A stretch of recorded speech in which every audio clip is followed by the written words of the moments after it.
آپ کی کیبنٹ آپ کی مضبوط نہیں ہو رہی, آپ کی اسٹینڈنگ کمیٹیز جو ہیں جو پارلیمانی اس کو سسٹم کو لے کے چلتے ہیں وہ مضبوط نہیں ہو رہی. اس کی میرے پاس 2-4 اس کے ریزن بھی ہیں. یہ اکاؤنٹیبلٹی پروسیس جو ہے یا ٹرانسپیرنسی جو ہے, کیوں کہتے ہیں جب وزیر اعظم ایک الیکٹڈ پرائم منسٹر ہے, مطلب کہا جاتا ہے کہ 30 دفعہ الیکٹڈ پرائم منسٹر ہیں اور ان کو چیلنج اسٹیبلشمنٹ سے ہوتا ہے یا میڈیا کے عناصر سے ہوتا ہے یا عمران خان کے غیر جمہوری طرز عمل سے ہوتا ہے, تو پھر جب وزیر اعظم اسٹرانگ ہوتے ہیں تو جمہوریت اسٹرانگ ہوتی ہے؟ نہیں, میرا نہیں خیال کہ وزیر اعظم کے اسٹرانگ ہونے سے جمہوریت اسٹرانگ ہوتی ہے. میرا یہ خیال ہے کہ آپ کے 3-4 انسٹیٹیوشنز اگر اسٹرانگ ہو رہے ہیں اور وزیر اعظم ان کو پاور دے رہے ہیں. مثلا پارلیمنٹ کی بات کر لیتے ہیں, آپ اٹھا کے دیکھ لیں کہ پارلیمنٹ میں نواز شریف صاحب کتنے دفعہ گئے ہیں. ایون کورم کا ایشو دیکھ لیں, اگر آپ اس کو آج اٹھائیں, اگر پچھلے 2015 میں دیکھیں تو کورم کتنی دفعہ ٹوٹے کہ آپ کے پارلیمنٹیرین جو ہیں, آپ کے ایم این ایز جو ہیں, تو وہ تو پارلیمنٹ میں انٹرسٹ نہیں رکھتے. اب ان کے انٹرسٹ نہ لینے کی وجہ یہ کہ وزیر اعظم صاحب خود نہیں جاتے وہاں پہ, اس میں ہاؤس میں نہیں جاتے.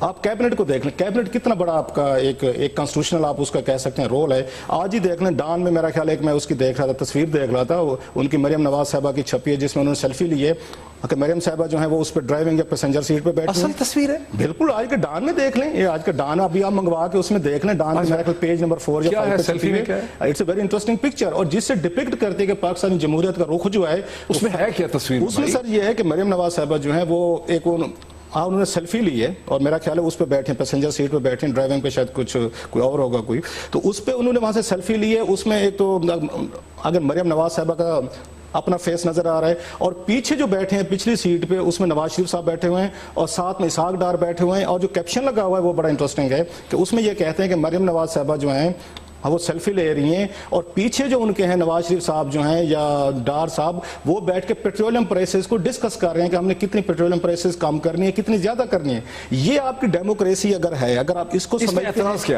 اعتراض میرا یہ ہے کہ آپ نے اگر پرائسز جو ہیں اس طرح کے ایشوز جو ہیں, اب والد صاحب بیٹھے ہیں, ان کے صاحبزادی صاحبہ بیٹھی ہیں یا ساتھ میں ان کے سمدھی بیٹھے ہوئے ہیں, بھئی کیبنٹ میں لے کے جائیں. آپ نے اگر پرائسز کم کرنی ہے, کتنی کم کرنی ہے, یہ فیصلہ کتنے لوگوں میں ہونا چاہیے سپوزلی. اچھا پہلے تو آپ کو یہ آگرہ لیول پہ کر لینا چاہیے, اگر اس آئیڈیلی کانسٹیٹیوشنلی سمجھتے ہیں تو آگرہ کا کام ہے وہ کر لے. اچھا اگر وہاں پہ بھی نہیں ہو رہا تو چلیں آپ پھر اس کے پیٹرولیم منسٹر کو کر دیں, آپ کرنے دیں. آپ پیٹرولیم منسٹر کو بھی نہیں کرنے دے رہے, آپ اس میں خود وزیر اعظم, ان کے سمدھی اور ان کے صاحبزادی بیٹھ کے کر رہے ہیں. میرے خیال میں اس طرح کے ایشوز جو ہیں آپ کو یا تو کیبنٹ میں لے کے جانے چاہیے تھے, یا آگرہ ایک آپ کی ریگولیٹری اتھارٹی اس کو کرنے دیں. جب آپ مجھے ایک بات بتائیں کہ جب انہوں نے پرائسز بڑھانی ہے پیٹرول کی, آپ نے کبھی دیکھا ہے کہ اس طرح کا کوئی اس کا اناؤنسمنٹ ہے وزیر اعظم کریں گے کہ آ کے کریں گے کہ ہم نے 3 روپے بڑھا دیے فی لیٹر, ہم نے 10 روپے بڑھا دیے. سو آپ نے کیا کام کیا ہے, وہ اناؤنسمنٹ اوگرا سے ہوتی ہے, وہ اوگرا سے ہوتی ہے, پریس ریلیز کے ذریعے ہو جاتی ہے. اس کا مطلب ہے کہ اوگرا ٹوٹلی سبارڈینیٹڈ ہے پرائم منسٹر کی کچن ٹیم کے. ایبسولوٹلی سر, اس میں آپ کو جو مجھے خطرات لگ رہے ہیں. اچھا ایک تو پوائنٹ یہ ہوا کہ 2014 اور 15 میں, کہ 2014 میں نواز شریف صاحب نے اپنی پارلیمنٹ جو ہے اس کو بھرپور استعمال کیا دھرنوں کے خلاف اور عمران خان کے خلاف. اس وقت محمود خان اچکزئی صاحب بھی بول رہے ہوتے تھے, اسفندیار ولی بھی بول رہے ہوتے تھے, پیپلز پارٹی بھی امپورٹنٹ تھی. جب اس کرائسس سے میاں صاحب نکل آئے ہیں تو اس کے بعد پارلیمنٹ جو ہے وہ پس پشت پہ ڈال دی گئی. ایبسولوٹلی آپ نے صحیح اس کو کہا. اس کی 2-4 مثالیں میں آپ کو دے دیتا ہوں آپ کے آرگومنٹ کو سپورٹ کرنے کے لیے. آپ نے پچھلے دنوں سینٹ میں ان کی تقریر سنی تھی, ان کی چودھری اعتزاز احسن صاحب نے کیا کہا تھا.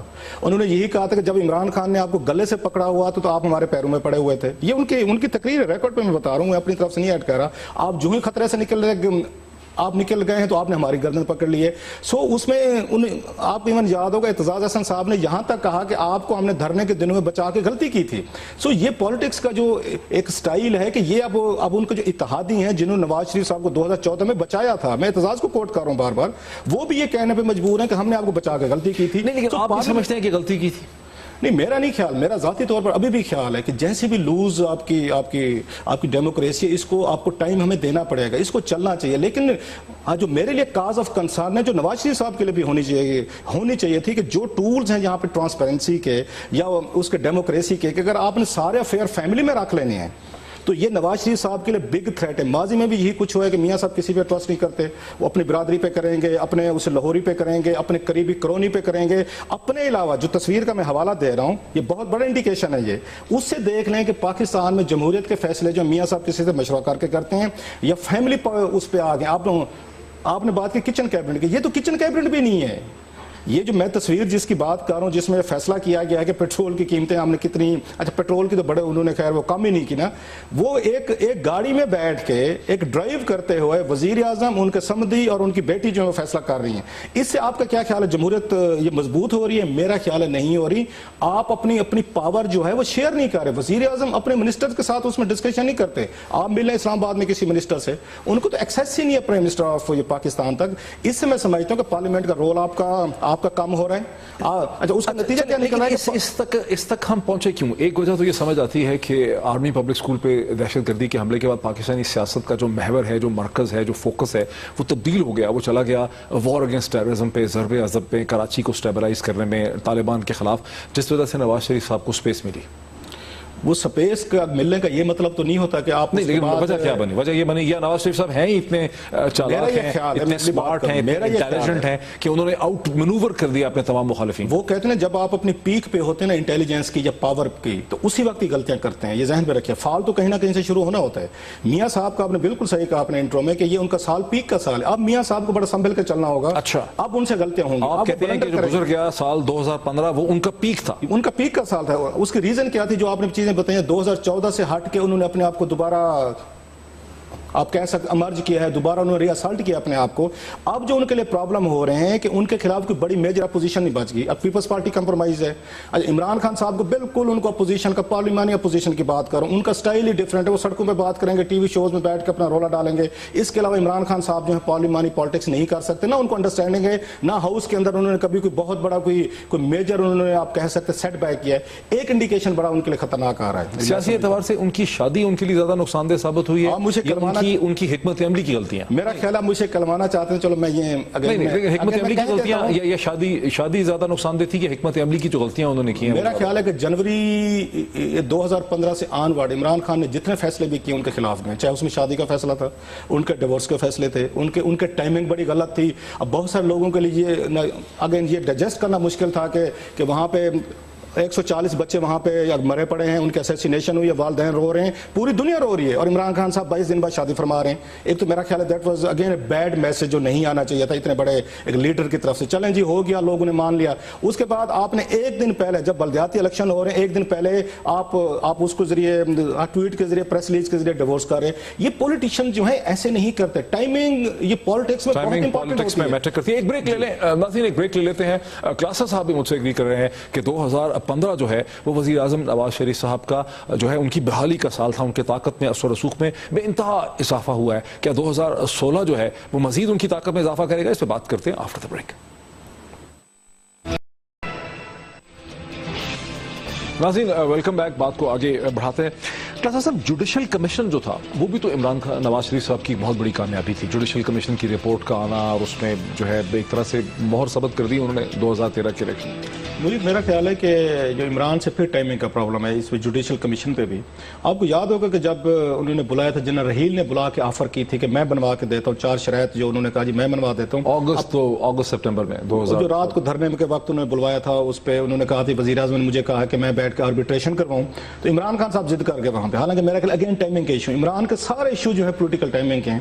آپ اگر ملنے جا رہے ہیں پہلے تو اگر اس میں جمہوریت پسند کہیں گے کہ آپ کو جانے نہیں چاہیے تھا، آپ چلے گئے، آپ نے جی ایچ کیو میں چلے گئے. تو میرا یہ خیال ہے، اس وقت بہت سارے لوگوں کا خیال تھا، عمران کے بڑے قریبی لوگ بھی آج یہ بات مانتے ہیں کہ ہم نے بھی مشورہ دیا تھا کہ آرمی چیف اگر آپ کو یہ کہہ رہا ہے کہ 4 شرائط آپ کی میں منوا کے دیتا ہوں انکلوڈنگ جوڈیشل کمیشن، تو عمران خان کو مان لینا چاہیے تھا. خان صاحب پھر وہاں پہ ڈٹ گئے، لٹکایا انہوں نے. نہیں اڑ گئے، ڈٹ نہیں گئے، سمجھ نہیں سکے، وہ نہیں گراسپ نہیں کیا انہوں نے. اب جب آپ نے ایک اگر ویدر وی لائک اٹ اور ناٹ، آپ اس پاکستان میں ایک آرمی جنرل کو ریفیوز کریں گے جی میں تو آپ کی یہ بات نہیں مانتا، تو آرمی جنرل بھی سوچا ہوگا کہ میں بیوقوف آدمی ہوں کہ میں یہاں پہ عمران خان صاحب کو صرف اتنی ریکویسٹ کر رہا ہوں کہ آپ کی 4 باتیں مان لی جائیں کہ 5ویں جو اس کی ریزگنیشن کی بات کر رہے ہیں وہ ابھی اس کی رپورٹ آنے جوڈیشل کمیشن کے، پھر دیکھتے ہیں.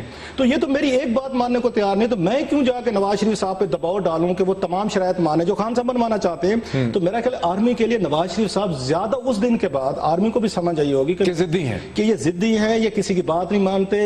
اگین ان میں فلیکسیبلٹی کے ایشوز ہیں، یہ کسی میں کوئی اچھے مذاکرات نہیں کر سکتے. لہٰذا اس دن کے بعد میرا خیال ہے کہ عمران خان صاحب ہیں وہ تھوڑے سے ڈمپ ہوئے ہیں، اور جو ملٹری نے ایفرٹس کیے ہیں کہ ہماری اسی بات میں کیا عمران خان صاحب کا ایک فیلئر یہ بھی ہے کہ امریکہ نے اور جو مغربی دنیا ہے اور وہاں کا جو میڈیا ہے، سول سوسائٹی ہے، تھنک ٹینکس ہیں، انہوں نے عمران خان صاحب کو ایک سیریس پولیٹیشین کے طور پر نہیں دیکھا ہے، یا وہ ان کو مغرب کے خلاف سمجھتے ہیں طالبان کی وجہ سے، ان کی اسٹیٹمنٹس کی وجہ سے وہ سمجھتے ہیں کہ عمران خان صاحب ایک کرکٹر ٹرن پولیٹیشین ہے، کوئی جہاندیدہ اسٹیٹسمین قسم کے سیاستدان نہیں ہے، اور عمران کو اپنا یہ امیج ٹھیک کرنے کی ضرورت ہے۔ مجھے ایک بات کا دکھ ہو رہا ہے آج کہ مجھے آپ کی بہت ساری باتوں سے اگری کرنا پڑ رہا ہے، مطلب ایک اس کے طور پر، لیکن اب بات تو یہیں پہ جب عمران خان یہ کہے گا اس پہ ٹی وی انٹرویو میں، میرا کہ ہمارے دوست شاہد کامران کے انہوں نے انٹرویو میں کہا تھا، دنیا ٹی وی پہ پرومو بھی چلتا رہا ہے، کہ جب ان سے انہوں نے ایک سوال پوچھا 2013 کے الیکشن سے پہلے کہ سر یہ بتائیں اگر آپ وزیر اعظم بن گئے تو آپ ڈرون کیسے رکوائیں گے؟ اب عمران نے جو جواب دیا یہ بالکل ڈیوسٹیٹنگ میرا خیال ہے ان کا جواب تھا۔ کچھ سمجھدار سیاستدان جو ہے اس طرح کا جواب کم از کم اس ٹی وی کیمرے پہ نہ دیتا۔ ایک تو پہلے آپ کو وہ کہتے ہیں ہائپوتھیٹیکل سوال کے اس طرح کے سوالوں کا جواب نہیں دینا چاہیے، ٹال جانا چاہیے۔ انہوں نے سیدھا جواب دیا، انہوں نے کہا جناب کہ اگر میں وزیر اعظم بن گیا تو میں فوج کو کہوں گا کہ یہ جو ڈرون آ رہے ہیں امریکن آپ اس کو گرا دیں۔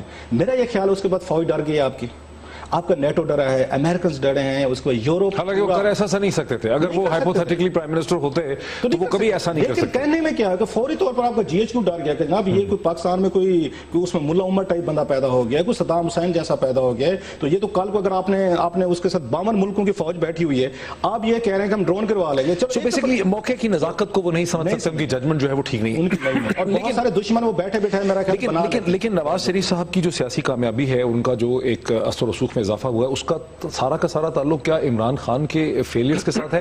یہ خود Nawaz Sharif sahab has played this inning brilliantly. Pakistan China economic corridor کو انہوں نے کیسے پریزنٹ کیا ہے، انرجی کے پروجیکٹس ان کے سامنے آ رہے ہیں، میٹرو، اورنج لائن، یہ سب چیزیں بھی تو ہے نا سامنے۔ اکانومی کو اسٹیبلائز کرنا ہے، اسحاق ڈار صاحب کی جو ایک پرفارمنس پہ مسلسل آئی ایم ایف سے ان کو بیل آؤٹ مل جاتا ہے، ریزروز بڑھ رہے ہیں، یہ سب چیزیں بھی ہیں۔ بیل آؤٹ سے شروع کرتے ہیں، بیل آؤٹ پہ تو بڑی خوفناک ایک اس پہ تھیوری آ رہی ہے نا کہ آپ کے پاکستان کے 90 ارب ڈالر کے قرضے کر کے پھر آپ کو اس کے بعد وہ ڈکلیئر کر دیں گے بینک کرپٹ کا $7 بلین آپ نے ان کو واپس کرنے ہوں گے ہر سال سود کی مد میں۔ یہ آپ کو اب 2018 تک، یہ میں بات نہیں کہہ رہا ڈاکٹر حفیظ پاشا جیسے، اور بہت سارے لوگوں نے آ کے ریکارڈ پہ کیے کہ پاکستان کا جو آپ کی فارن بارونگ ہے جتنی تیزی سے کر رہے ہیں، جتنے مہنگے قرضے لے رہے ہیں، جو ہی 90 ارب ڈالر ہوں گے اس کے بعد $7 بلین تو کیوں کر رہے ہیں؟ اگر یہ بے وقوفی ہے کیا؟ سر ایک چیز میرا خیال ہے انہوں نے شروع میں کوشش کی تھی تھوڑی سی آ کے آپ کہہ سکتے ریفارمز کرنے کی، اسحاق ڈار صاحب نے ایک سٹیج پہ انہوں نے بھی پیپلز پارٹی والا کام کیا کہ جناب بارون کرتے جاؤ، یہاں ڈیولپمنٹ کے اب پروجیکٹس یہاں پہ شروع کرتے جو اپنے فارن ریزروز جو ہیں اب وہ شو کر رہے ہیں، اس میں دنیا کا واحد ملک ہوگا جو بارو کر کے اپنے فارن اپنے جو ان کے ریزروز ہیں ان کو اوپر لے کے بڑے فخر سے کہتے ہیں، مبارکبادیں دیتے ہیں کہ ہمارے 20 ارب ڈالر سے بڑھ گئے ہیں، یہ قرضے لے کے ہم ان کو بہتر کر رہے ہیں۔ اس کا نقصان یہ ہو رہا ہے کہ آپ جتنے مہنگے قرضے لے رہے ہیں، $46 بلین کو دیکھ لیں جو چائنا کا آ رہا ہے، آپ ہمیں کہتے رہے کہ چائنا سرمایہ کاری کر رہے ہیں۔ بھئی اگر مجبوری چائنا کی ہے کہ اس نے گوادر تک جانا ہے، اپنا مال پہنچانا ہے، تو اس کو کہیں چائنا کو کہ وہ سڑک بنا کے خود دے، آپ الٹا ان سے پیسے لے کے اور لون لے کے، لون بھی ہم لے رہے ہیں، سڑکیں بھی وہ بنا رہے ہیں، فائدہ بھی بزنس کو، اگر اس کا بزنس کا چائنا کو ہوگا۔ سو یہ اگر آپ نے اس طرح کا سپیک کا آپ نے بنانا ہے تو میرا خیال ہے یہ پاکستان کے لیے یہ اتنا فائدہ مند نہیں ہوگا جتنا چائنا کے لیے ہو رہا ہے۔ آپ چائنا کو کہتے ہیں کہ $46 بلین ہیں، آپ بی او ٹی کرو، بلڈ آپریٹ اور ٹرانسفر، آپ یہاں سڑکیں بناؤ، اس پہ جو بھی آپ کو چنگی ملے گی، آپ کو ٹول پلازا کے پیسے ملیں گے، آپ اکٹھے کرو۔ سو $46 بلین ایک ایڈیشنل آپ نے ہمارے اوپر لون ڈال دیا۔ اگین آئی ایم ریپیٹنگ، اس کا سارا فائدہ بزنس وائز وہ چائنا کو ہونے ہے۔ اچھا، کراچی کی جو سچویشن ہے اس کی جو بہتری ہوئی ہے، کیا کراچی ایک چیلنج ہے 2016 میں نواز شریف صاحب کے لیے؟ سر جو میں آپ کو چھوٹا سا، میں آپ کو پہلے سوال کا بڑا امپورٹنٹ سوال تھا آپ کا، اس میں جواب دے دوں کہ نواز شریف صاحب اس لیے بھی اسٹرینتھن ان کی زیادہ آپ کو نظر آتی ہے کہ پیپلز پارٹی ویک ہوئی ہے۔ پیپلز پارٹی پہ جتنے کرپشن کے ایلیگیشنز ہیں، جتنی یہ کمپرومائزڈ ہوئی ہے، کراچی پہ ڈاکٹر عاصم حسین کے مسئلے پہ اتنی اس میں بدنام ہوئی ہے، بلکہ وہ کہتے ہیں انہیں ایک طرح کا نواز شریف کے سامنے بالکل سرنڈر کر دیا، اس سے اپوزیشن ویک۔ عمران خان جیسے ہم اس پہ ڈسکشن کر رہے ہیں، وہ ٹی وی اس شوز میں تو رولا ڈال لیتے ہیں، وہ پبلک میں بھی جا کے گفتگو کر لیتے ہیں، لیکن پارلیمنٹ کی حد تک وہ اندر کوئی رول ادا نہیں کر سکے عمران خان صاحب۔ وہ تو جاتے نہیں ہے پارلیمنٹ، اس دن کہہ رہے تھے میں کیا کرنے جاؤں، اگر آپ نے کیا کرنے نہیں جانا تو پھر آپ پارلیمنٹ میں تو آپ نے مانا کہ کوئی بھی پارلیمنٹ کو سیریسلی نہیں لیا نا، کسی نے بھی نہیں لیا۔ نواز شریف صاحب سیریسلی نہیں لے رہے، حمزہ شہباز اس کو سیریسلی نہیں لے رہے، عمران خان سیریسلی نہیں لے رہے، اب تو محمود خان اچھے سے بھی ایون پیپلز پارٹی جو ہے، پیپلز پارٹی کا 1 پوائنٹ ایجنڈا رہے گا۔ یہ اتنی بڑی بدقسمتی ہے محیط کہ اب ہم اس کو ڈسکشن میں بھی نہیں لا رہے۔ آپ اندازہ کریں پچھلے ہماری 10-15 منٹ سے گفتگو ہو رہی ہے کہ پیپلز پارٹی اتنی بڑی جماعت جو ابھی بھی سب سے زیادہ اسٹرینتھ رکھتی ہے اس میں ہاؤس میں نمبرز وائز، ہم اس کو ڈسکشن کے لیے تیار نہیں ہے کہ یہ کہ یہ اپوزیشن کا رول ادا کرنے کی پوزیشن میں اگین اس میں نہیں رہی. اور یہ سب سے بڑی بدقسمتی ہے کہ جب کسی پارلیمنٹ کو آپ کے انسٹیٹیوشنز, آپ کا نیب آپ کو آ کے اکاؤنٹیبلٹی نہیں کر پا رہا, آپ کی ایف آئی اے ناکام ہو رہی, عدالتیں اتنا میرا خیال ایکٹیولی وہ کام نہیں کر سکے جو انہیں کرنا چاہیے تھا. اس کے بعد آ جاتا ہے پارلیمنٹ میں کتنے 2016 کے پرائم منسٹر کے چیلنجز کیا ہیں, نواز شریف کے اور پاکستان کے چیلنجز کیا ہیں سیاست کے؟ سر یہ ملک میں ہم تو یہی سنتے ہیں جب سے ہم نے ہوش سنبھالا ہے کہ پاکستان کا یہ سب سے بڑا مشکل دور ہے, یہ ڈیفائننگ موومنٹ ہے, یہ اس کو پتہ نہیں کیسے ہوگا. تو 2016 میں سمجھتا ہوں نواز شریف صاحب جتنے اسٹرانگ ہو رہے ہیں اور جس طرح کی چیزیں آپ کو بتائی ہیں, اگر آپ پارلیمنٹ میں ٹرانسپیرنسی نہیں لیں گے, آپ اس کو اہمیت نہیں دیں گے, آپ جو میں بار بار کہہ رہا ہوں اکاؤنٹیبلٹی کا ٹولز آپ اسٹرینتھن نہیں کریں گے, آپ کی جمہوریت کو خطرات رہیں گے. اور میاں صاحب اگر اپوزیشن اسی طرح سے کمزور رہے گی, وہ تو کمزور رہے گی کیا, پیپلز پارٹی نہیں ایمرج کر سکتی, پیپلز پارٹی میں کیپیسٹی نہیں. تو کیا تحریک انصاف کا کوئی چانس ہے 2016 میں بہتر معذرت کے ساتھ لودھرا کے الیکشن میں جہانگیر ترین صاحب کی وہ ذاتی وکٹری جیسے آپ ابھی کہہ رہے تھے, آپ نے بات کی تھی, وہ انہوں نے جہانگیر ترین کی ذاتی وکٹری, اور عمران خان بھی پالیٹکس میں وہی کر رہے ہیں آج کل اللہ کے فضل سے. وہ کہتے ہیں نا do in the room as the Romans do, وہ بھی وہی روایتی سیاست کا شکار ہوئے ہیں. وہیں پیسہ بھی لگ رہا ہے, کلاؤٹ بھی لگ رہا ہے, باقی بھی اس میں ہتھ کنڈے اس میں استعمال کیے جا رہے ہیں. خان صاحب کو جو کمپیریٹیو ان کو ایڈوانٹیجز تھے اگین دوسری پارٹیز کے, وہ ایسا ختم ہو چکے ہیں. اگر آپ کو خان صاحب کو مشورہ دینا ہو, عمران خان صاحب کو, تو کیا مشورہ دیں گے؟ کامیاب آدمی کو اور اس کو ہیرو ٹائپ آدمی کو کبھی مشورہ نہیں دینے چاہیے, میرا یہ خیال. جن کو لاکھوں لوگ سنتے ہو نا, آپ اور میں اگر اتنے سمجھدار ہوتے تو لاکھوں لوگ ہمیں فالو کر رہے ہوتے. سو کامیاب آدمی کو کبھی بھی مرید زندگی میں مشورہ نہیں دینا چاہیے. وہ آپ کو سن تو لے گا لیکن اندر مسکرا رہا ہوگا کہ یار یہ کون لوگ ہیں, یہ کیسے لوگ ہیں کہ یہ بیٹھ کے ہمیں مشورہ. ابھی تو آپ مان رہے ہیں کہ عمران خان کامیاب نہیں ہوئے اس وقت سیاست. سر میں کہ ذاتی طور پر کہ ہیرو ہے نا, ایک ہیرو ورشپ تو ہے, فالوئنگ تو ہے عمران کے, ویدر وی لائک اٹ اور ناٹ. ان کو 80 لاکھ اچھا وہ تو نہیں سنیں گے, لیکن نواز شریف صاحب کو کیا مشورہ دیں گے؟ وہ تو پبلک ہیں, پرائم منسٹر, ان کو تو مشورہ ان کے بارے میں کس نے کہا تھا؟ پتہ نہیں شاہین سبائی کا کوٹ تھا یا پتہ نہیں کس کا بڑا خوبصورت کوٹ تھا. نواز شریف اور بی بی کے بارے میں کسی نے کہا تھا کہ انہوں نے کہا تھا جناب ایک کو سمجھ نہیں آتی دوسری سنتی نہیں ہے. تو سیم والا حساب یہیں پہ ہو چکا ہے. عمران خان صاحب پہ اور نواز شریف صاحب پہ بھی یہی کچھ کہا سکتا ہے کہ جناب ایک سننے کو تیار نہیں ہے, دوسرے کو سمجھ نہیں آتی. اگر یہ چیزیں اگر عمران خان اپنا پولیٹیکل رول ایکٹیو کر لیتے پارلیمنٹ کے اندر, انہوں نے پارلیمنٹ کی بے تکری اتنی خود کر دی ہے کہ اب ان کے ممبرز بھی سیریس نہیں لیتے. ماس یہ جو اچھی چیز ہوئی ہے پارلیمنٹ میں پی ٹی آئی کی طرف سے, 2-3 لوگوں کا میں نام لینا چاہوں گا, اتنی نا امیدیں نہیں ہونی چاہیے. ایک تو اسد عمر جو ہیں, ایک نیو فائنڈ ہے, آئے ہیں, انہوں نے بڑا ایکٹیو رول ادا کیا ہے. اس کے بعد عارف الوی کو میں دیکھتا ہوں کہ اگین کمپیریٹیولی وہ اس میں بہتر ہیں. اچھا مراد سعید کو ہم نے دیکھا تھا شروع کے دنوں میں, وہ بڑے اچھے سامنے آئے تھے.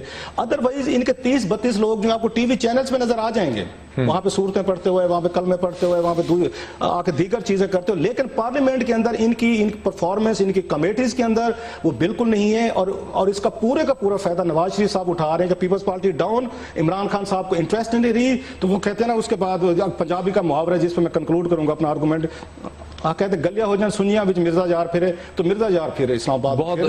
بہت شکریہ رؤوف کلاسا صاحب. بات یہاں تک پہنچی کہ 2015 میں ہم نے دیکھا کہ پارلیمنٹ جو ہے وہ ہمیں کمزور نظر آئی ہے, وزیر اعظم ہمیں اسٹرانگ نظر آئے ہیں, اپوزیشن ہمیں بہت کمزور نظر آئی ہے. اب دیکھنا یہ ہے کہ 2016 میں کیا اپوزیشن جو ہے وہ وزیر اعظم نواز شریف کو کوئی سیاسی چیلنج تھرو کر سکتی ہے, کیا پارلیمنٹ ہمیں مضبوط ہوتے نظر آتی ہے. یہ 2 بنیادی چیلنجز ہیں. یہاں پہ ہم بریک لیں گے اور بریک کے بعد آئیں گے تو ہم دیکھیں گے کہ کیسے جو انٹرنیشنل ڈیولپمنٹس ہوئی ہیں اس میں پاکستان کے حوالے سے طالبان, افغانستان اور ہندوستان کے ساتھ جو تعلقات ہیں وہ بہت ہی اہمیت کے حامل ہیں. اس پہ کیا ہوا اور آگے کیا ایکسپیکٹڈ ہے آفٹر دا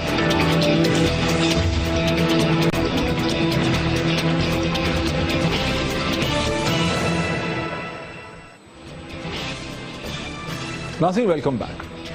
یوں تو 2015 میں ایسی بہت سی انٹرنیشنل ڈیولپمنٹس ہوئی ہیں مشرق وسطیٰ سے لے کے یورپ تک اور یورپ سے لے کے امریکہ تک, جن سے پاکستانی ریاست بالواسطہ طور پہ متاثر ہوتے ہیں. لیکن 2 ایسے ایریاز آف ڈیولپمنٹ ہیں, پاکستان افغانستان اور پاکستان بھارت, جو ہم سمجھتے ہیں بہت ہی اہم ہیں, جنہیں ہم ڈسکس کریں گے.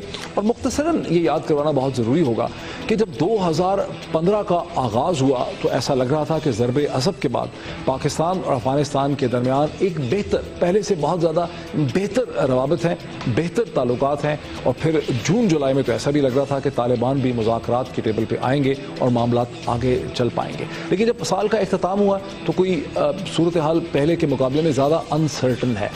ہندوستان کے ساتھ جب سال کا آغاز ہوا تو تعلقات بہت کشیدہ تھے, لیکن سال کے آخر میں این ایس اے کی جو ٹاکس ہوئیں بینکاک میں, پھر ہندوستان کی فارن منسٹر سشما سوراج کا پاکستان آنا, ہارٹ آف پرل آف جو کانفرنس تھی اس کے حوالے سے, اور پھر ہندوستان کے پرائم منسٹر مودی صاحب کا نواز شریف صاحب کی برتھ ڈے پہ 3 گھنٹے کے لیے آنا, تو ایسا لگتا ہے کہ ایک بریک تھرو, ایک سمجھا جا رہا ہے ایک بظاہر کہ ایک بریک تھرو کی سی صورتحال ہے.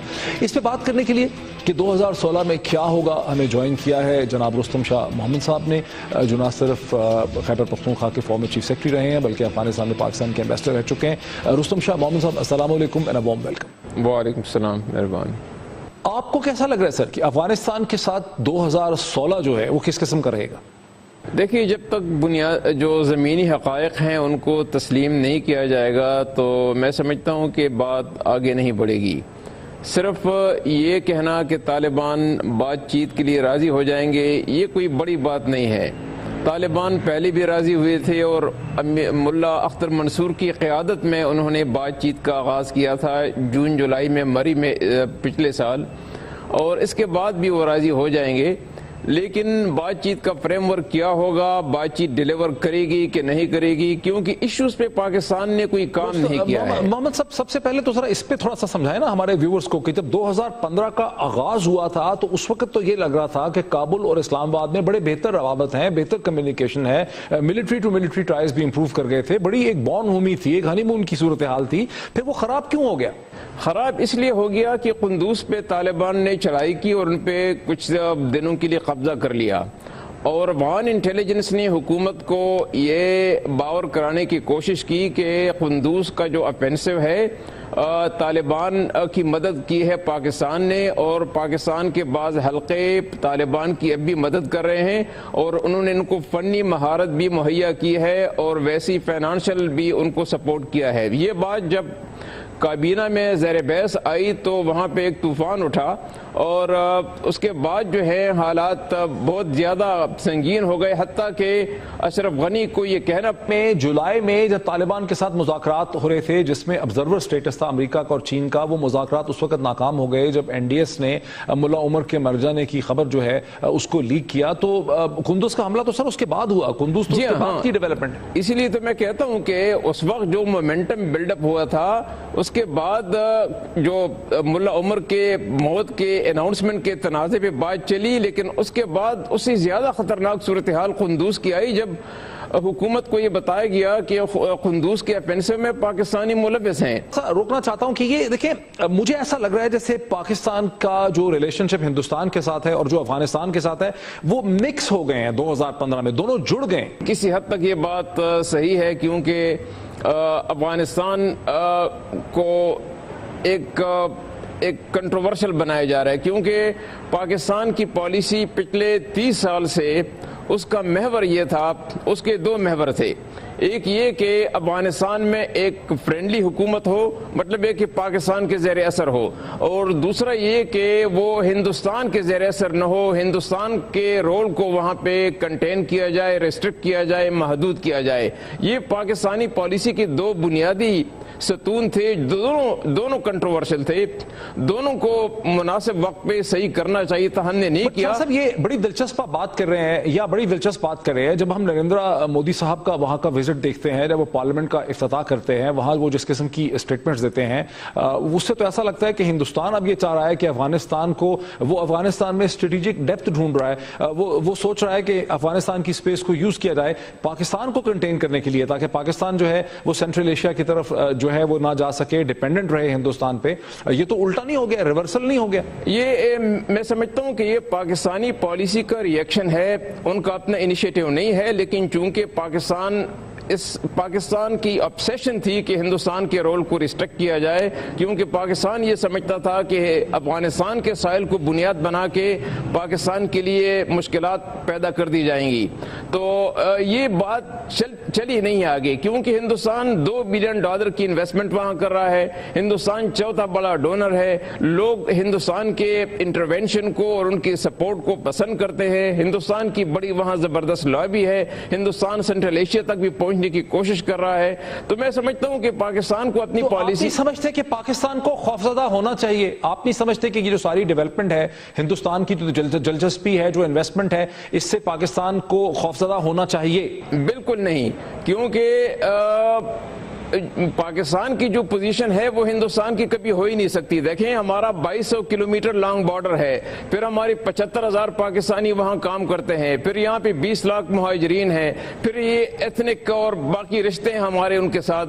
تو پاکستان کا اپنا مقام ہے، پاکستان کی اپنی پوزیشن ہے، پاکستان کو ڈرنے کی ضرورت نہیں ہے. صرف یہ پاکستان کا جائز مطالبہ ہے. سر میں ایکسکیوز می بٹ سر میں تھوڑا سا، مجھے اس پہ مطلب اعتراض یہ ہے کہ یہ تمام عوامل جو آپ نے گنوائے ہیں، ان تمام عوامل کے ہوتے ہوئے ہم دیکھتے ہیں کہ پاکستان کا اثر و رسوخ کابل میں وہ نہیں ہے، تعلقات بہتر نہیں ہو پاتے ہیں، کابل سے وار آف ورڈز ہوتی ہے، اور ہندوستان کو وہاں پہ ویلکم کیا جاتا ہے، ہندوستان کا بہتر اثر و رسوخ ہے، وہ بہتر انویسٹمنٹ کر رہے ہیں باوجود ان عوامل کے جو آپ نے گنوائے ہیں.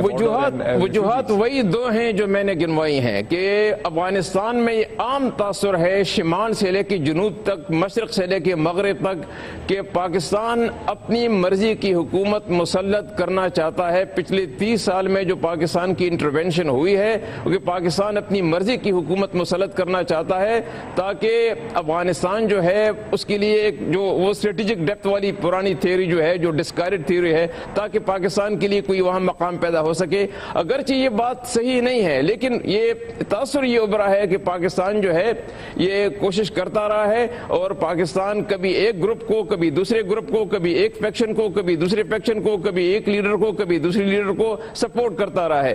کبھی حکمت یار کو، کبھی ربانی صاحب کو، کبھی طالبان کو، کبھی ناردرن الائنس کو، کبھی کسی اور کو. تو یہ امپریشن افغانستان میں موجود ہے، اس کے لیے وقت لگے گا. جیسے مشرقی پاکستان کے بارے میں تھا کہ وہاں پہ پاکستان کے بارے میں بہت منفی تاثر تھا، اب آہستہ آہستہ وہ زائل ہو رہا ہے، لیکن اس میں وقت لگے گا. اور دوسری بات جو افغانوں کو بالکل پسند نہیں ہے وہ یہ کہ پاکستان یہ تعین کرے کہ افغانستان کے تعلقات کس ملک کے ساتھ کس نوعیت کے ہوں. وہ سمجھتے ہیں کہ ہم ایک آزاد خود مختار ساورن ملک ہیں، اور یہ ہماری اپنی مرضی ہے کہ ہندوستان کے ساتھ، چین کے ساتھ، ٹرکی کے ساتھ، سینٹرل ایشیا کے ساتھ کیسے روابط رکھیں. تو میں سمجھتا ہوں کہ یہ ان دو باتوں میں پاکستان کو جو اب 2016 میں کیا ہم سٹیبلٹی بڑھتے ہوئے دیکھتے ہیں؟ کیا ہم دیکھتے ہیں کہ طالبان جو ہے وہ پاور شیئرنگ ارینجمنٹ میں آ سکیں گے؟ دیکھیے، اگر حکومت لچک دکھائے گی، کابل کی حکومت، اور طالبان کو بھی لچک دکھانا ہوگا. اگر طالبان یہ سمجھتے ہیں کہ 2001 کی پوزیشن پہ واپس جا سکتے ہیں اور exclusively to the exclusion of other political factions وہ افغانستان پہ حکومت کر سکتے ہیں، تو یہ غلط ہے، یہ خام خیالی ہے، یہ کبھی نہیں ہوگا. اگر افغانستان کی حکومت یہ سمجھتی ہے کہ پارلیمنٹ موجود ہے، دستور بھی موجود ہے، طالبان اس کو تسلیم کر لیں اور آ کر شامل ہو جائیں، یہ بھی کبھی نہیں ہوگا. تو ایک درمیانی راستہ نکالنا ہوگا جس میں کہ طالبان کے جو مطالبے ہیں کہ خارجی قوتوں فورسز کو وہاں سے نکلنا ہوگا اور ایک اسلامی نظام پہ سب کو متحد ہونا ہوگا. تو اگر طالبان کے یہ مطالبات ہیں اور ہندوستان کے کیا انٹرسٹ ہوں گے، انڈیا کے کیا انٹرسٹ ہوں گے یہاں پہ؟ دیکھیں، ہندوستان کا انٹرسٹ ایک تو وہاں پہ سینٹرل ایشیا تک پہنچنا ہے، اور دوسرا ہندوستان یہ سمجھتا ہے کہ اگر وہ اس کھیل سے باہر ہو گیا تو پاکستان وہاں پہ چھا جائے گا، اور پاکستان کی جو ڈومینیشن ہے وہ ہندوستان اپنے لیے خطرہ سمجھتا ہے. تو افغان یہ چاہتے ہیں کہ ہندوستان کو کیا خطرہ ہے؟ نہیں، لیکن اب پاکستان کے بارڈر ملتے ہیں، ہندوستان کو تو بارڈر نہیں ملتا افغانستان سے. دیکھیے نا ایشوز پہ آپ ذرا غور کریں. ہندوستان یہ کہتا ہے کہ کشمیر سے لوگ، ہندوستان یہ الزام لگاتا ہے، ہو سکتا ہے کہ یہ بالکل غلط ہو، لیکن ہندوستان یہ الزام لگاتا ہے کہ کشمیر کے لوگوں کو وہاں پہ کیمپوں میں ٹریننگ دی گئی اور ان کو پھر ہندوستان کے خلاف استعمال کیا گیا. اب یہ بات تو بڑی پرانی ہو گئی ہے، یہ تو لیٹ 80s کی 90s کی بات ہے. نہیں، یہ پرانی بات ہو گئی. جب دیکھیں نا 1990 سے لے کے 2010 تک کشمیر میں انسرجنسی رہی ہے، پھر تو اس کے 5 سال ہو گئے ہیں. 5 سال پہلے یہ بات ہو رہی تھی کہ ان لوگوں کو وہاں پہ تربیت دی جاتی ہے، وہ بات اب پرانی ہو گئی.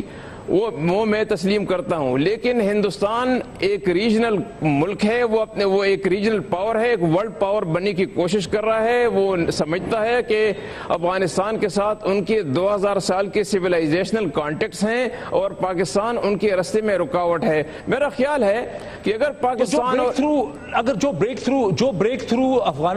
تھرو انڈیا کے ساتھ اس وقت ہمیں لگتا ہے نریندر مودی کے وزٹ کے بعد، وہ آپ کے خیال میں 2016 میں بلڈ اپون ہوگا، وہ سسٹینیبل ہے؟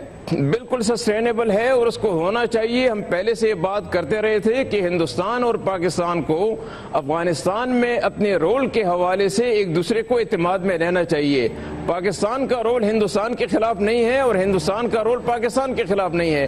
سب سے اہم بات یہ ہے کہ افغانستان کے لوگ اور حکومت کبھی یہ نہیں چاہیں گے کہ ان کا ملک جو ہے وہ بیٹل گراؤنڈ بن جائے، پراکسی وار بٹوین پاکستان اور ہندوستان کے درمیان پراکسی وار کے لیے وہ بیٹل گراؤنڈ بن جائے، یہ کبھی وہ پسند نہیں کریں گے۔